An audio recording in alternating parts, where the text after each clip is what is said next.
Hey, what's up, everybody? Welcome to the 122nd Fireside Chat.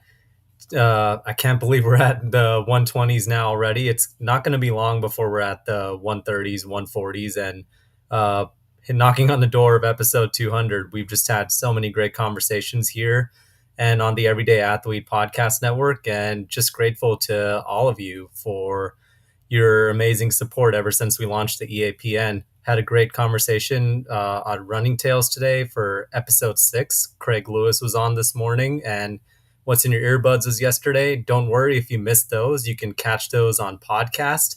Everything comes out in podcast format after it's out in the live format, and also comes out on YouTube as well.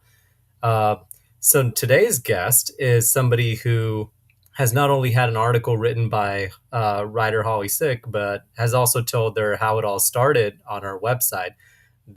She's a coach, a triathlete, a cyclist, and just an all-around amazing person, and has been a great supporter of what we do at Run Try Bike and just represents our core values. And I'm excited to dive into her story of overcoming a diabetes diagnosis to be an endurance athlete and to chase her dreams. And there's going to be a lot of amazing insight in this episode. So without further ado, I'd like to welcome Rose to center stage. Hi, thanks for having me. Thank you so much for coming on the show, Rose. And you know that before we dive into this conversation, there is an icebreaker question we have to get through that you've probably seen many times, but you have to let me ask you the question. Unfortunately, Jason's not here today, so he has no say in who's given the conversation after this. So are you ready for the icebreaker question? Sure, hit me. Pineapple on pizza, yay or nay? I know Jason will shoot me for this, but pineapple absolutely belongs on the right kind of pizza. Uh, Pizza King is sort of regional chain in central Indiana. And I don't think I had ever had pineapple on pizza until I had my first Hawaiian pizza at Pizza King. And it's ham and mozzarella and pineapple. I don't even remember if there's anything else on it. And I don't really like ham. I like pineapple, but I had never had it on pizza. Oh, and it's barbecue sauce, not marinara. Ooh. Yeah. Let me just tell you, it's a really good pizza, and pineapple absolutely belongs on it. Sorry, Jason. Sorry, Jason, you're not here to contest it. So no further arguments. Pineapple on pizza wins the day today. Uh, so we're now better friends than we were when this conversation started. Jason is over the top with how adamant he is about the whole topic. He will. I could see him now. If Jason was here, he would tell me that Rio Pizza does not have pineapple. It has grease running down your elbows and it's acid on acid and see, I can concoct Jason arguments even when Jason's not here. So I want to dive into something that has been center stage in your story, and that is a diabetes diagnosis. You got a phone call back, I think it was like in the late 2000s, 2008, was it? Yeah. And so talk about getting that phone call. And you mentioned in your how it all started, there's this whole like phone call, there's a trip to the doctor's office, getting a lecture about food. Talk about the whole experience. Like, what was going through your head when this whole thing happened? So I had gone in for my regular annual whatever, right around my birthday, so in July, and had all my blood work done. And they always check my blood sugar because diabetes does run in my family. And I got a call when I was at work, and the company owner and I shared common office when he was in the office. And they were like, "You need to come in for a 2-hour glucose tolerance test." And I was like, "I don't have time for that." And they're like, "Yeah, you're going to make time for it." And so I got that scheduled. Um, and then when I got off the phone, I remember my boss saying, I hope that wasn't a client. And I'm like, no, it was my doctor's office. I have to go in for a glucose test on Thursday or Friday morning, whatever it was. And so I went in and they tested my blood sugar, but well, they took a sample. They did not test it. And then it gave me the sugary shit to drink, and made me sit there for 2 hours. Wouldn't let me drink any water, wouldn't let me go to the bathroom, wouldn't let me do anything for 2 hours. And then they test my blood again. Well, again, took a sample, did not actually run the numbers, and sent me off. I thought I was going back into the office. I went to get some breakfast and then I sent a message to my boss that said, I don't feel very good. I'm going to go home and try to sleep this off. Went straight home. Work day, David's at work. So I just lay down. What I learned in the next couple of days was that my blood sugar before I took the test had been 250 something. And after the test, it was over 500. And it was actually pretty unsafe that I was sent home by myself. So my hemoglobin A1C was 10, and it should be, under 6.5. And so one day I'm getting ready for work. I'm out of the shower, working on getting dressed, and the phone rings. And it's like, hi, this is Sarah from the doctor's office. You have diabetes and he wants you to come in and talk about it this morning. I'm like, it's 7 a.m. I don't even have clothes on. What? Okay. So I go in and I was a consultant, and so I was working a lot of hours, and I was traveling all over the state, and catching a foot-long sandwich at Subway at 9 p.m. after a night meeting was not atypical. And I certainly thought I didn't have time for physical activity at all. And I had never been a super active person. I had been in marching band in high school, but then after that, so they were like, you can't eat cakes or cookies or ice cream or blah, blah, blah, blah, blah. Like it was stuff I ate every day. And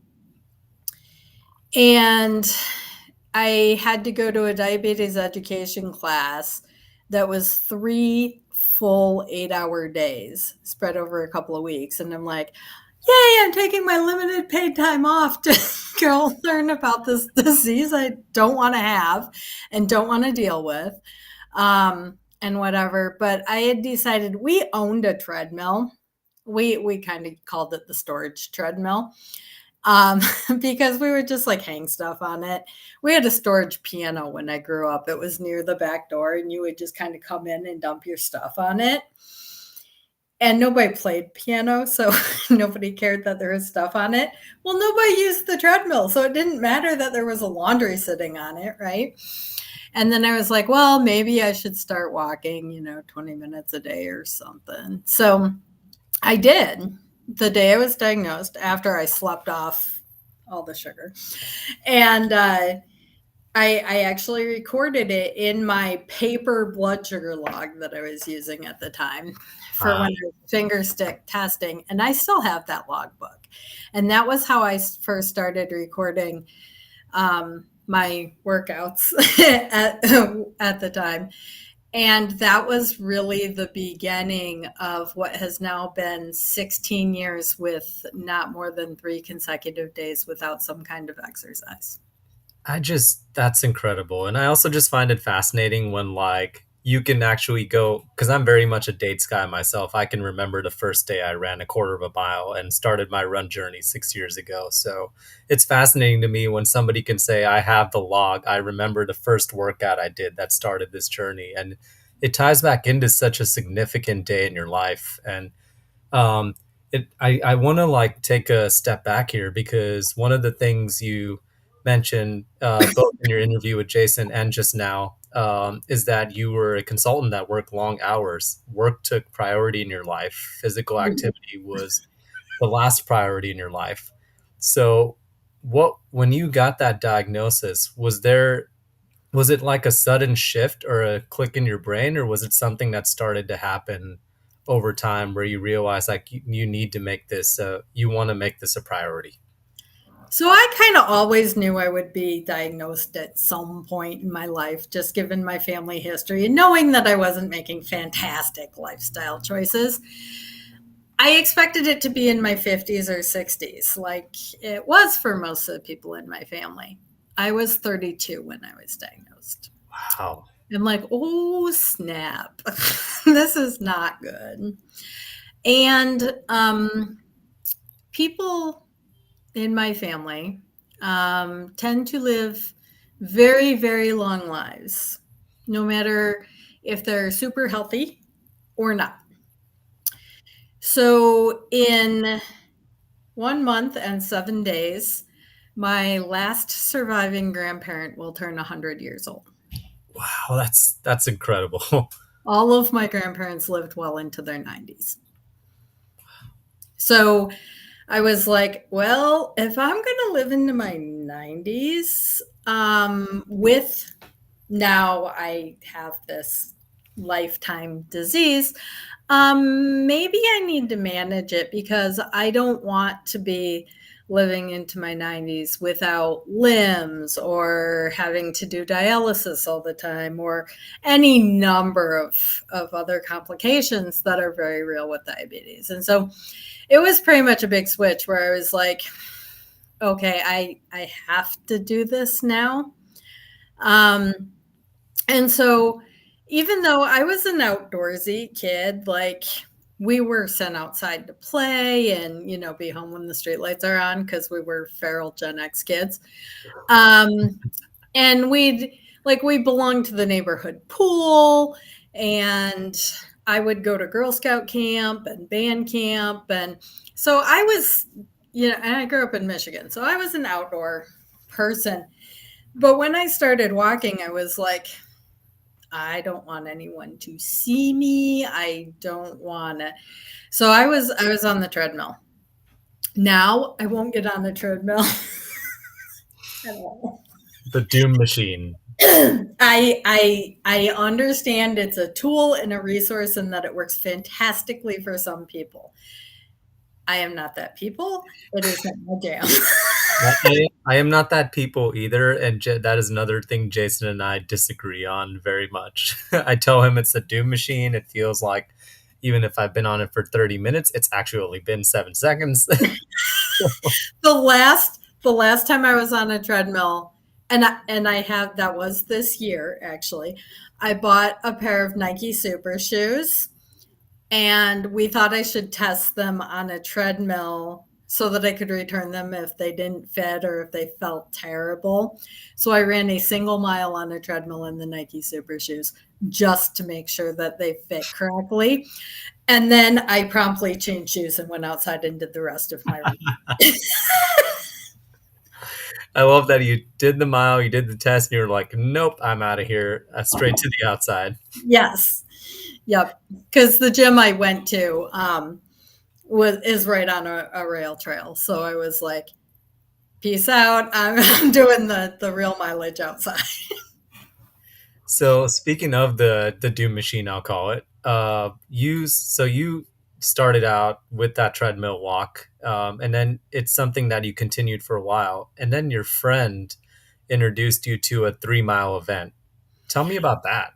Yeah, so my undergraduate roommate had been a triathlete and was a soccer player. She actually came to our school to play soccer. It was club league. I don't know the details. Like sports ball is not really my thing, but she was super fit kind of person and knew about stuff. And so when she knew I was walking, She was like, "You should do Run Like Hell with me."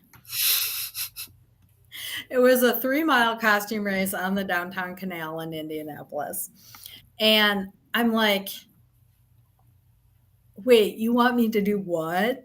She's like, "It's a race, like it's 3 miles." I'm like, I don't know that I can run three or that I well, one, I'm walking. Two, I don't know that I can go 3 miles. She's like, "Of course you can." And like it doesn't matter that you're walking, like everybody's in costume. Some people are wearing like refrigerator boxes. You can do this. And I'm like, if you're sure, oh, okay, I'll do this thing. So we did it. She ran her super fast, whatever, and then came back and walked in with me. And then, like, there was, I don't know, we didn't stay early for like anything because by the time I finished, I mean, it was like 50 some minutes. You know, all the fast people had split and whatever. But then we went to a downtown bar and had a beer, and I was like, this whole thing is kind of amusing. So that's really what got me into it. And then some friends from high school, fellow Girl Scout and marching band person, got recruited by a guy who was on the football team, who I don't even know that we actually talked to in high school because band football. Yeah, yeah. Yeah. And our football team was not very good. They won one game in 4 years, and it was an away game. Well, Um, required there. Neither was ours, and I was on the bench of it. So um, so anyway, he worked in Fort Wayne, so north of me. She was still in Metro Detroit, where we grew up, and but he was in a nonprofit situation where he had to fundraise his own salary, and one of the ways he did that is by doing the mini marathon. He's not a runner; he doesn't really love running, but he would do the mini marathon to fundraise. His wife's a runner. She's crazy. She does Pikes Peak Ascent and the Pikes Peak Marathon and all sorts of crazy stuff. Um, and she lives in Colorado. They live in Colorado now. But anyway, Eric had convinced Jenny to do the half marathon. Although, and then it was like, and then Eric was asking me, and he's like, "Well, Jenny said she would do it if you do it." And I'm like, "Well, if Jenny can do it, I can do it." So I ended up signing up to do a half marathon. This is probably early November. And I end up signing up to do a half marathon in May. Okay, so I guess I'm going to do this racing thing. And I found like the race company that did Run Like Hell actually put on most of the local events at the time. And I found them and the other race company that put on stuff. And I was like, okay, well, maybe if I do an event every month, getting longer distance, I can kind of be ready for this mini marathon thing. And so that's what I did. so you did that half marathon, and then there was also the mini marathon as well. Well, mini marathon is a half marathon. The Oh. Indianapolis 500 Festival Mini Marathon is one of the older, not the oldest, but one of the older half marathons in the country, certainly in the state. And it's called the Mini. And so all around here, like mini and half are used pretty interchangeably. Oh, The Kentucky Derby Festival half distance is also called the Mini. I like that. I like mini over half for some reason. It just sounds fancy.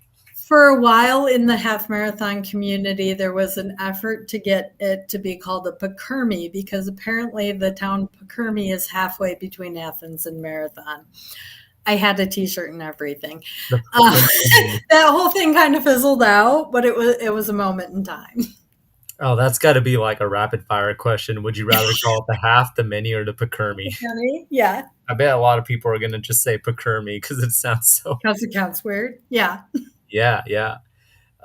So now you started out with this running journey. How does that transition into biking and triathlons? Because that's not a step that's not like an immediate step that somebody would take. I feel like there's a lot of intention behind that step. So, what made you transition into multi-sport? Yeah. So it kind of started with I was reading everything I could and learning everything I could about diabetes, and I was looking at different resources and including the American Diabetes Association, and they had a big fundraising event in Central Indiana called Tour de Cure, and it was at the Indianapolis Motor Speedway. Trust me, there's more to Indiana than the 500, but a lot of these stories revolve around the track. So the mini marathon does a lap on the track. If you haven't, if you didn't know that, um, it's the most boring 2.5 miles you'll ever run. But people think it's cool until they do it, and then they're like, oh, "Yeah, that was rough." So the Tour de Cure is also at the track. You can either do the community ride, which is however many laps of the track as you want to do. They recommend 10 miles, so 4 laps is a minimum. There's a road 50K, a road 50 miler, and then you can do 100 miles on the track. This is the old format for the event. I don't even know what they're doing anymore. It is not this. And I decided I was going to fundraise. Again, fundraising was a big part of the start of all this. And just get back on a bike, which I hadn't been on in a while, and do the 10 miles. And so I was mostly training on a stationary bike because when I got the idea to do this and started doing it, it was still cold outside, and I wasn't the kind of person that was going to ride outside cold. I had a hybrid bike that I had gotten maybe right after I graduated from college, because I had it before we got married because we took the bikes on our honeymoon. But we didn't end up riding. We went to Colorado. We were vastly, vastly underestimating how unfit we were and that we could not ride at elevation and we could not ride those hills. We didn't make it very far. But our bikes went on the trip. And so I had this Mongoose hybrid bike, and I took it out a couple of times before. And then I showed up on event day, and it was feeling good, and the energy was there, and it felt good and fun. And I decided to try to do the road ride. And so I rode 50K on training for 10 miles. I don't know that it was the most brilliant decision I ever made, but also I was 32. So, and kind of got hooked on it. And then same friend who talked me into doing Run Like Hell was like, well, you're biking now and you're walking, and all we need to do is get you back in a pool. She knew I used to swim, and then I stopped in college because I had a creepy professor. And so she's like, we just need to get you back in the pool and you can do a triathlon. And at this point, I'm like, and she only drops these ideas, mind you, when we're at parties with groups of our peers. So, like, it's like, game on. Because I don't have the choice to be like, what? So I'm like, game on. So she decided that we were going to do Go Girl, which is a sprint out at the reservoir, women only. It's very interesting. It's a lot of women's first try. It's a sprint. It's 500 meters. The bike course is advertised as 10 miles. Everyone knows it's a little short of that. And then a 3-mile run. Not 5K, 3 miles. And but it's actually a pretty difficult course in the sense that the bike is really hilly for central Indiana. Most of central Indiana, very, very flat. The area right around the reservoir and its watershed, not very flat. And so You actually need to know a little bit more about your bike and stuff than you may have to for a flat course. But and then the run starts straight uphill, but then the rest of it's flat, and then it's a fast downhill finish. So I ended up doing that, and the pictures are hilarious. I look like I'm dying.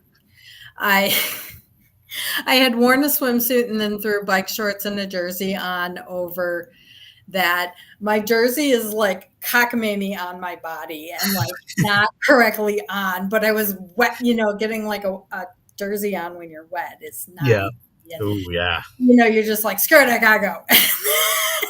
And yeah, I looked like I was dying and it was a disaster. But I actually, and then when I finished, Kara was like, will you do it again? And I looked at her and said, well, I don't want to kill you. I probably won't do it again this year, but yeah, I'll probably do it again. And so that's kind of how I got into multisport. And really, triathlon, we can make it complicated. We can make it expensive. We can make it all of the things. But at the end of the day, it's swimming, which hopefully most people learn to do at some point in their life because it's such an important life saving skill. And biking, which most of us used as transportation before we had cars, or if you live in a city before you were allowed to ride transit by yourself.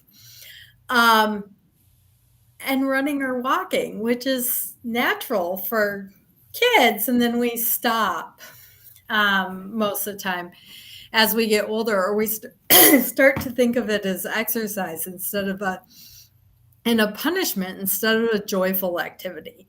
And so if you think about it, like triathlon is actually a very joyful, youthful sport. It's but we try to make it hard and try to complicate it. And then the other thing about triathlon that I actually personally like, we were talking pre-show, I'm a planner, community planner, but the thinking about how things work together and how things need to work together and the logistics of everything is something I love. And strategy and logistics is a big part of triathlon because you not only have the swim, but you have transition one between the swim and the bike, and then the bike. And that includes excuse me, once you get past sprint distance, you have to start thinking about nutrition and hydration and all of that. And then the transition two, the transition between biking and running. And then it's not about how fast you can run or how awesome you can slam whatever distance it is. It's how well you can manage energy and run off the bike. Mhm. Um, which is a little bit different skill than just being a flat out fast runner. Yeah. So it's fun.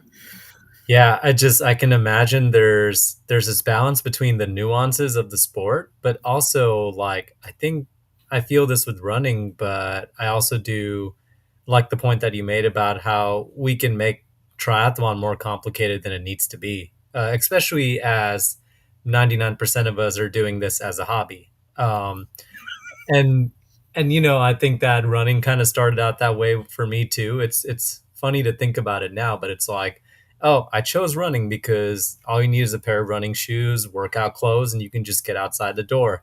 And then you realize over the years as you get better at it, or like as you do bigger things, how complex you can make it. And it's a very good point that was made. So one of the things that you've definitely been vocal about is that you have a goal of doing an Ironman over. I think it was over the next 3 years. You're training for one. Which Ironman are you doing, or do you have your sights set on? So in 2018, I did Ironman Louisville, and that was my first one. It took me 3 years to train for it. Oh, okay. And I had originally wanted to do it for my 40th birthday, and I was 39 when I approached my coach. And I said, hey, I think I want to do Ironman Louisville for my 40th, for right after my 40th birthday. And he said, you have a time or you have a math problem, Hmm. meaning I couldn't make the cutoffs. Ah. I cried, I screamed, I dropped a whole bunch of F bombs. I threatened to fire him. I did all sorts of things. And then I kind of calmed down and came back to it. And I knew he was right. The infuriating thing about him is more often than um, more often than not, he's right about a lot of things. And he keeps wanting me to like say that to my wife. I'm like, yeah, I'm not going to say that to Rebecca, but whatever. So he was right, and I eventually came around and said, what if I spend the next 3 years training, getting more experience at 70.3, and do it for the 10th anniversary of my diabetes diagnosis? Oh. And he said, I like it. So that's what I did. And in 2018, I finished Ironman Louisville. It was the second to last year that they did the full in Louisville. It was when it was in October. It was the last year of the original run course. In 2019, they changed it to a riverfront run course so that there weren't as many road closures and people getting upset about not being able to get across town and stuff. But our swim was shortened because someone opened a dam upriver overnight, and the current was so bad that the pro women couldn't swim against it. Oh my And gosh. so they ended up changing the swim to downriver only. So my swim was only 1,500 meters. This is the funny part. I mean, it was like being shot out of a cannon. My 1,500-meter swim was 17 minutes. Yes. Wow. The first 500 click on my watch, I was trying to figure out what was wrong with my watch because I'm like, what is that? And then I'm like, crap, that was the first split. Yeah, like we had been waiting, standing around, waiting for, because it was a delayed start because of making a decision about the swim. We had been standing around forever. And then, I was one of the later people in the water. And like the next thing you know, the swim's over. They had kayaks lined up to keep us from overshooting the swim exit. Um, it was pretty legendary. And then it was a pretty cold day in the 60s and drizzling pretty much all day. That's a long, challenging way to do a 112-mile relatively hilly bike course. But I did it and got out on the run and actually had a fantastic run. Temperature was great for me to run. Uh, the atmosphere was top notch. And on I think, most people, if you've seen any of my stuff or seen my story, I'm not fast at any discipline and I'm not a fast runner. But on a 5:30 PR, just under 5:30 PR for a marathon, I ran a 5:48 Ironman marathon. I can't imagine off the bike doing something like that. I mean, that's I'm so happy to not be on the bike anymore. That's what it was because of the rain. and it just I just can imagine like I just can imagine you giving that swim, the 1,500-meter like swim PR to somebody without any context. And they're just Oh, it's hilarious because my parents had pre-purchased like the My First Ironman finisher plaque for me. And so but like the things are pre-printed, right? So it says 1.2 miles swim, 17 whatever. And it's on the plaque that's on the wall in my office. It's hilarious. Did you find that? I mean, I consider it like such a unique experience for an Ironman. Like it's like one you're doing a run course that is never being done again. It was the second to last year, and you get this like cannonball downstream swim. Like that just sounds incredible. Like especially to celebrate 10 years. Oh yeah, and the stories around it, like fantastic memories, fantastic like energy and belief in myself and everything off of that. Most of my PRs come from either immediately preceding or the year immediately following my Ironman finish. I am training for another Ironman. I will be at the start line of the first full in Ottawa That's next so cool. August. So That sounds amazing. I'm pretty excited about it. I did race a half iron in Muskoka, Ontario. Uh, well, it's actually in Huntsville, Ontario, but the region is called Muskoka for my 40th birthday after we had pivoted. And so that was my second 70.3. That's super cool. So we've talked about like the successful Ironman event and all the 70.3 that you did and like the work you put towards that Ironman. I want to pivot towards something that happened recently because endurance sports is all about pivots. And see what I did there. And you recently had an event that you couldn't start because of an injury, as I understand it. Yeah, it actually is, as of this weekend, became two start lines that I didn't make it to. So a little more than 3 weeks ago, about 3.5 weeks ago, it was 2 days before what was supposed to be my first gravel bike event. I had just gotten gravel wheels and tires for my truck Demane for Christmas and had started playing with gravel this year. And I had signed up for the short course version of our local race. It's called Dust Bowl. The main event is 100 miles. There's also like a metric century, and then there's a 44 mile. And I was signed up for the 44 mile.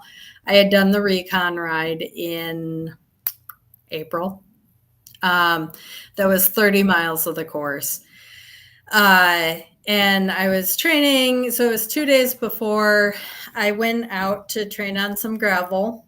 I am the project manager for a large regional funding grant. And we have some money going into this mountain bike park that's being built in the region. And I've been pretty excited about this park since I first learned about it and working with the engineer to get the funding in place and went to the groundbreaking event. And I knew that they were close and that groups had been out on the course. And the engineer and I had been having this conversation. And he's like, I really want to get the gravel community out here because even though it's a mountain bike course, it's 6 foot wide gravel or 8 foot wide gravel with obstacles that can actually be done on a gravel bike. He's like, there's other parts of the course that are definitely mountain bike, but the main like competitive circuit is all gravel and can be done like that. And so I had been like, hey, can I come out and test ride the course? And he's like, sure, it's mostly done. What time and day will you be out here so I can let the builder know?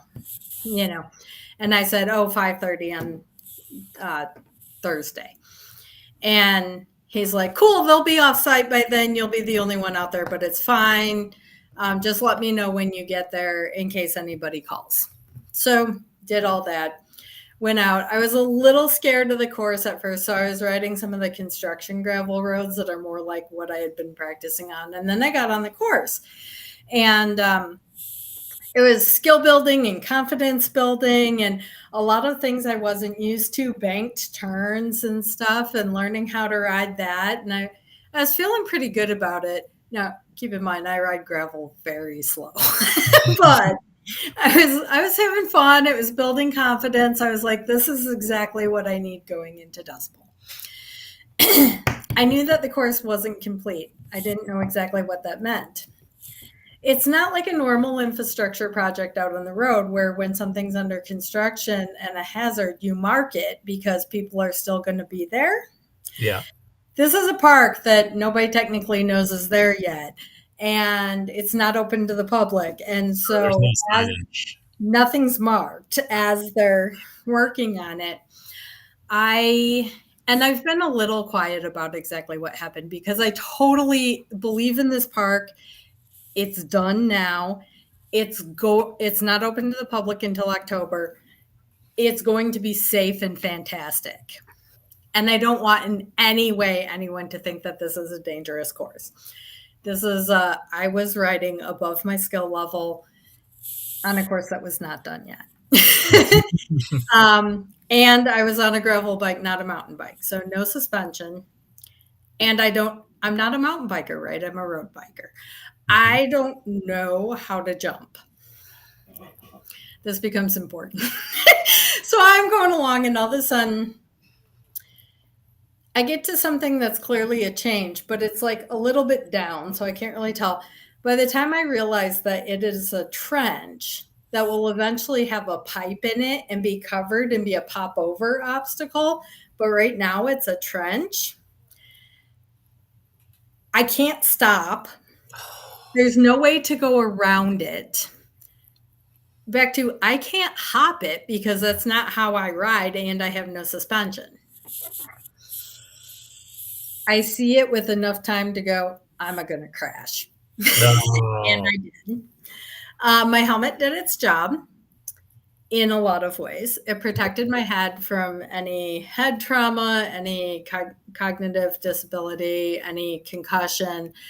Um, However, I hit pretty hard with my face, and my my nose had some substantial scarring, and then the whole left side of my face and my chin. And my skin is all healed. It's only been 3 weeks. It's really in pretty good shape. I no longer look like I got run over by something. I am having some panoramic X-rays done later this week to determine if I have a hairline fracture in my jaw. Fortunately, I have permanent retainers from having braces for 3 years during the pandemic. And so that actually protected my teeth. And that would be part of the treatment plan if I do have a hairline fracture in my jaw. So, all that to say, my face was pretty smashed up, and I did not start Dust Bowl and had to pivot. I was actually in a lot of pain that Saturday. Originally, I thought, oh, I'll just dust myself off and I'll go ride Dust Bowl still. Um, I could not eat solid food. I was only drinking liquids through a straw. And my husband was like, you cannot get enough nutrition in to be able to do a 4 hour ride, a 3.5 hour ride. Um, and my coach was like, you can't risk falling again, and you can't get enough calories or enough hydration in. Like, there's no way. Turns out I did not feel great on that Saturday anyway. So it was the right call that I was not racing. Um, so then I was healing pretty quickly and moving things along. The question was trying to balance when can I get back in the pool, and then when can I get back in the lake. But had to manage like infection risk, and I had been on an antibiotic and a topical antibiotic and everything. My face was healing pretty well, and so I got back in the pool relatively quickly. The day after it happened, I had done some kick work so that my face wasn't in the pool. But there's only so much kicking you can do. I mean, for real. And then you're like, yeah, no. And I don't love my kickboard that much. So then I ended up thinking I was okay enough to do open water swimming, and I did a 6K open water swim. And I felt okay about it. I didn't get an infection. So we thought I was good to go for Swim to the Moon 10K. I got up to Michigan on Friday. I picked up my packet. I was all like, you miss 100% of the shots you don't take. I'm going to take a shot at this 10K swim. I don't know if I'll make the cutoff or not. And then I slept terribly. And I woke up at 4:20 in the morning, and my lip was very swollen. My chin was very swollen. And I knew I could not risk infection from being in open water for 5 hours. Um, and it wasn't worth the risk to myself, to my fellow competitors, and to the amazing safety squad. And so I did not start on Saturday. So I went for a 10K hike instead. And then on Sunday, I had already arranged to be kayak support for the 5K and the 15K. So I paddled on Sunday. But yeah, sometimes you have to pivot and just be like, this isn't my day, and starting doesn't even make sense. Again, I'm not a professional. I don't have a contract that says I don't get paid unless I start. So it's a very different calculus than it is for the professionals who are like, oh, I have to start this race. And that, we saw that all play out with the US marathoners in Paris. And it's a different calculus. At the end of the day, I need to be able to do my job. I need to not have an infection that hospitalizes me or risks my blood sugar going out of whack or any of a number of things. And so, yeah, I sucked it up and did not start this weekend. And I It's actually feel always okay about it. it's always tough making those decisions, but I do think that like that was a wise decision made by somebody who has 16 years of experience in this sport. Oh, and I think when you go through an experience like that where like your face is smashed up, you're risking infection, that's something beyond the sport. Like I've been there myself. Like you're like, well, it's just a race, like it still sucks, but it's like, is it worth risking life and limb to do something like that when you know you can toe that line again, that race will be there again next year, then that you have, as the everyday athlete does, other responsibilities, and aren't necessarily lining up for a contract for that. So I think it's a very wise decision, and I appreciate you sharing that, because I think that sometimes I did personally when I started endurance sports. I think we all sometimes get caught up in trying to be like the pros and realize that we don't have the pro setting, or we don't I train. would love to have somebody like a massage every week, and PT all the time, and red light therapy on my plantar fasciitis all the time, and a personal chef, or being able to afford a dietitian all the time. I have worked with a sport dietitian, and she was fantastic, but like, yeah, at some point you have to really make solid decisions. When in the lead up to Ironman, I did have a sport dietitian. I had a sports psychologist. I was going to the guy who is currently the sports psychologist for the Green Bay Packers. He was here at the time. They hadn't bought him out of his practice here yet. But yeah, I was doing all the things because I needed that even as an everyday athlete to make it to the start of the hardest thing I've done in my life. Yeah, absolutely agree with that. I mean, as somebody who's a mid to back of the packer, like I had to bring on a dietitian myself and bring on the right coach to be able to, say I have this goal and fine tune my performance. I think everybody needs a counsel, not only in the sport, but in life too. And I think sometimes more voices are better than just your own voice, and people to bounce ideas off of. And, it goes back to how it takes a tribe. It Uh, really does. And you just said something about like the right coach. And we had been talking a little bit earlier that, I've had the same bike run coach for more than 10 years, but I'm on my fourth swim coach. And some of it was getting the communication right with different people and matching up communication styles and expectations between me and my coach. But this last pivot of a coach was really, I was making the transition to marathon swimming, and I needed someone who didn't think a 2.4-mile Ironman swim was a long swim.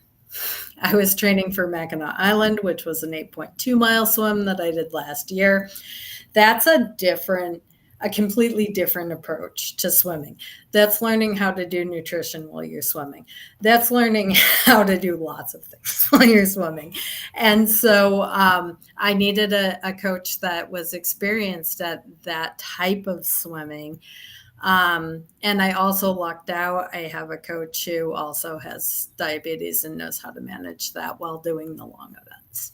I think this is a very important point that you made, and I'm glad you brought it up because I think people in this audience should know that like switching coaches and like switching hands is not always it's not always exclusive to like, oh, I had a terrible experience or something like that. It's sometimes it's about fit. Sometimes it's about I'm pivoting my goals to something bigger and I need the right person. Sometimes it's about someone who understands your story, where you are at a certain point in life. And there's nothing wrong with changing coaches, just like there's nothing wrong with pivoting in endurance sports. I still talk with and am still friends with all of my former swim coaches. Yeah, there we go. I'm still friends with my former coach as well, and all the people that I've worked with. Just sometimes you have to pivot and change things up, and it's not an indictment on anybody. So, um, but hey, Rose, I appreciate you taking the time to chat. And before we jump into the rapid fire, I wanted to give you a chance to talk about where people can find you and where people can also look you up if they want to find an endurance coach because you are a coach as well. I am. I'm a USA Triathlon Level 1 coach. I'm also a local technical official for USA Triathlon. So I know the sport pretty well, not only from being a triathlete for 15 years at a variety of distances, but I do have the actual training now. So on Instagram and Threads, I'm Rose's Endurance Dreams or Dream. And then on Facebook, there is an Endurance Dreams page now. I don't have a website yet. I'll get there someday. But definitely Facebook Messenger, Instagram Messenger, whatever they call that thing, are great ways to reach me. And Threads is a place that I hang out on the regular. Perfect. Well, thank you so much for the plug. And when we do put this video up, there will be a tag for your Instagram page as well, so people can go and look you up. Perfect. Uh, So now we're going to move on to the rapid fire plot twist. It's not about food. There's some this or that questions that I got from ChatGPT that are I'm pretty kind of scared. nothing hard hitting, but there's some good ones. This is what happens when Jason's not here to hold the reins. So are you ready? I'm ready. Let's do it. Okay. I'll start off easy or hard depending on your personality. Would you rather have to wear mismatched socks for the rest of your life or have to wear a different wacky hat every single day? Oh, mismatched socks. I have to admit, I do that just in regular training. I just I, grab. I have a former strength coach who I don't think has ever worn matching socks. I am admittedly the person who will grab the Balegas that are the same type, but they're different colors. Or this, I do have to because I mostly wear features and now they have a left foot and a right foot. I'm always making sure that I have a left foot and a right foot because if you put them on the wrong foot, they don't feel right. I've done that before. I've done with I don't know if it was in Gingy. Some of them have left foot, right foot features, but I've done like two lefts before and two rights before. I've made every mistake in the book. So, Nice. uh, okay. Would you rather attend a party where everyone is required to do the chicken dance, or be the DJ at a wedding where the couple insists you only play songs from the 1950s? I'm doing the chicken dance. I love it, and somehow I kind of felt that you would pick that too. I think I would go chicken dance too. Yeah. I mean, if you had gone 90s, I'd be all about DJing. 80s, maybe if it could be mostly hair bands. But yeah, 50s, no. We're not. I think 90s would be too easy because I feel like Gen Z is really starting to dig the 90s stuff. Like I was walking around the other day and I'm hearing Backstreet Boys everywhere, and I'm like, man, this is the stuff I grew up with, and now they're listening to like Everybody and like I Want It That Way. My sister is a big, big, huge Backstreet Boys fan. She's a millennial. She's hugely Backstreet Boys and all the boy bands. I'm Gen X and I am just like, nope. So anytime 90s on 9 is playing that stuff, I switch back over to Lithium, which is what I most listen to most of the time anyway. Hmm. All right. So, uh, would you would you rather have? Well, this is an easy one. Would you rather live it? Would you rather have the power to fly or the power to become invisible at will? Oh, Invisible. Ooh, where would you go? Absolutely. Where would you go? Oh, every room that I'm not invited to. That's the best answer. That would be fantastic. That's a quick way to find out who your real friends are. Would you rather uh, would you rather have an unlimited supply of your favorite snack food or your favorite beverage? Beverage. What is your favorite beverage? I consume a lot of beverages. Most of the time, though, I am double fisting black coffee and water. Uh, what about after you've done a hot and muggy run? And you're like, what would you be craving after something like that? A giant water and a porter or a stout. Ooh, that both of those sound good. Ice cold water for sure. Yeah, always start with the very cold water. But yeah, then I'm always like, bring me a water while I look at the beer list, and then I'm trying to figure out which is the porter or the stout, um, and go from there. In the summer, some places don't like to have my heavy dark beers, which is sad. Hmm. Would you rather have to be the person who has to tell somebody their fly's been down all day or the one who has to let them know they have spinach in their teeth? I've done this for people so many times, both of them. Um, when I'm seated and a guy who is very tall is in my office and his waist is pretty much where my face is, I don't enjoy being the one telling him that his flies down. So in that case, I'd rather spinach.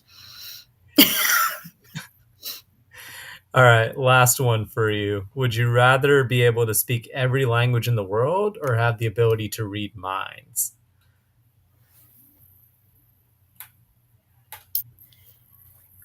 Does speaking imply understanding? Oh man, that's a good question. I'm gonna say just to make this a little harder. Well, I feel like you'd have to know, so I'm gonna say yes. I feel like if you can speak it, you'd have to be able to comprehend it too. Okay, fair. And I thought so too, but I always have to clarify. I would go with languages. Um, I I just switched pools literally over the weekend, but up until now, I've been at a pool that has a lot of people that are non-English speakers, Uh, and knowing what they're saying in the locker room would be fascinating. Yeah, it would be cool. I would have to agree that I'd rather be able to speak the languages, especially since I love to travel. Like, it would be cool to be able to immerse yourself in the culture that way, or even just like surprise somebody, like go to a place like a Chinese, Japanese restaurant and then speak fluent Mandarin or Japanese. Or just not be the ridiculous American whenever you go somewhere who only speaks English. And unfortunately, I'm pretty much that person. I think being born and raised in the U.S., I'm that person in most places. I have some very, very terrible only present tense Spanish that I can occasionally use, but not well. Yeah, I think my even with the 5 years of Spanish that I took, like I think my knowledge is definitely um, probably Duolingo level right now. So Mine's worse than that, and I only took 2 years, so you're light years ahead of me. You can probably actually conjugate your verbs. probably doesn't mean I do when I've gone to Peru and Doesn't mean I did, but they met me halfway. So, um, but hey, Rose, thank you so much for taking the time to chat. And that was just a fun conversation and an insightful one. And we're going to have to do this again because I feel like there's just so much to talk about. And I can't wait to cheer you on for Ottawa and can't wait to see how Thank it goes. you. Yeah, and we need to be on with Jason because I have to hear him giggle snort because his laugh just kills me. He does have a contagious laugh. I'm going to tell him you said that. Well, he knows I think his laugh is hysterical. But this has been fun. Happy to be around anytime. And yeah, I'm a big fan of Run Try Bike and everything you guys are doing for the everyday athlete. So thanks for having me. Thank you so much for being a great part of our community every single day. And I hope you have a great rest of your. Oh, it's got to be like 9 o'clock for It, you it's in bedtime. right. Well, why don't you go to bed? Have a